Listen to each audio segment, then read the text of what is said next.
আসসালামু আলাইকুম রহমতুল্লাহি ওবরকাতুহ নাহমাদুহু ওয়া নুসাল্লি আলা রাসূলিহিল কারীম আম্মা বা'দ ফাউযু বিল্লাহি মিনাশ শাইতানির রাজীম ক্বালু লাম নাকু মিনাল মুসাল্লিন সাদাকাল্লাহুল আযীম। আল্লাহ পাকের লাখ কোটি শুকরিয়া যে আল্লাহ তাআলা কিছু দিনই কথা বলার তৌফিক দিয়েছেন, সেজন্য ওই মহানবীর নিকট শুকরিয়া আদায় করি।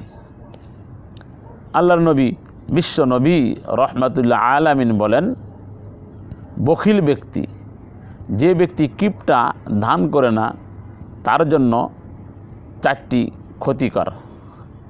ওই ব্যক্তির জন্য চারটি দুঃসংবাদ বা চারটি ক্ষতিকর।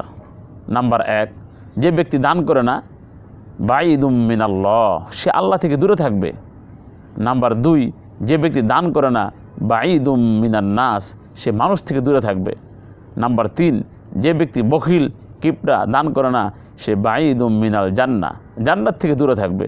নাম্বার 4, যে ব্যক্তি দান করে না, কিপটামি করে, বখিলতা করে, হাতে টাকা থাকা সত্ত্বেও দান করে না, সে ব্যক্তি করিবুম মিনান নার, সে জাহান্নামের কাছাকাছি থাকবে। হাদিসের শেষ অংশে বলেছেন, দানশীল ব্যক্তি ইবাদত করা ব্যক্তি চাইতে উত্তম। তা আমরা জানতে পারলাম, দান না করলে, কিপটামি করলে, বখিলতা করলে চারটি ক্ষতি। কিপটামি করলে, বখিলতা করলে চারটি ক্ষতি।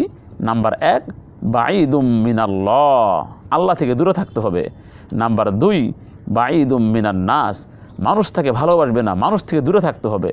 নাম্বার 3, বাঈদুম মিনাল জান্নাহ, দান না করলে, কিপটামি করলে সে জান্নাত থেকে দূরে থাকবে। নাম্বার 4 হলো দান করলে করিবুম মিনান নার, দান না করলে করিবুম মিনান নার, সে জাহান্নামের কাছাকাছি থাকবে। তাই আসুন আমরা এই চারটি বদ অভ্যাস বাদ দিয়ে আমরা কিপটামি বাদ দিয়ে, বখিলতা বাদ দিয়ে বেশি বেশি দান করি। এই চারটি গজব থেকে, এই চারটি বিপদ থেকে বাঁচার চেষ্টা করি। আল্লাহ পাক রব্বুল আলামিন আমাদের সকলকেই এই সকল বিপদ থেকে বেঁচে থাকার তৌফিক দান করুক। আসসালামু আলাইকুম ওয়া রাহমাতুল্লাহ।